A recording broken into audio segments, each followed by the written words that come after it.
और अभी तो টুকটুকি, क्लाइमैक्स আমার জন্য যদি আজকে রান্না করো, আমি কিন্তু বন্ধুদের সাথে বাইরে থেকে খেয়ে আসবো। তুই কইছিস আজকে আমরা খাইতে লাগে, তুই তোর বাপ খালু লাগে যে ই করস কি লিগা, খাওন খোঁজস কি লিগা?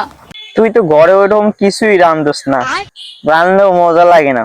ওইদিকে দেখ, জাহিদদের বউ ঘরে গরুর মাংস রাঁধছে, মুরগির মাংস রাঁধছে, ওই জায়গায় একটু খেয়ে আসবো।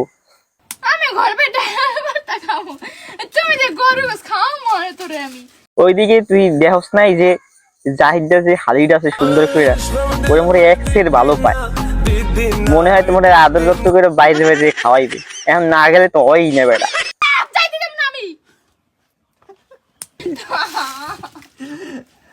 এই মুই বুঝতে পারছি, তোরও মনে হয় ঝোলা মারতে মনে চায়। তুই ল আলে কই তোরে লইয়ে যাই, ল। তুই তো আগো বাড়ি যাব না, আমি তোর মতো সোসা না, দোকানে যাই খাবো। হ, দোকান তো তোর বাপের, মাগনা মাগনা খাওয়াইবে। তুই আগো নাই যাইতে পারবি না, আমি খাই বা না খাই।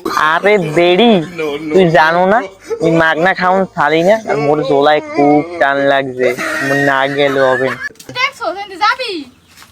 আরে তোমার জায়গায় যদি ওই জাহিদদের ওই সুন্দর হালিক যেটা মনে ভালো পায়, ওইটা যদি ঘরের বউ ওই আইতো, ঘরটা ফুলের মতো থাকতো। এ বেডি, বেডি, কত জায়গায় কি 200 এক লগে মিললে মিশে সংসার করে, তুই অগমত একটু করলি। মোবাইল মোবাইল না পাক্কা বানান কথা বল।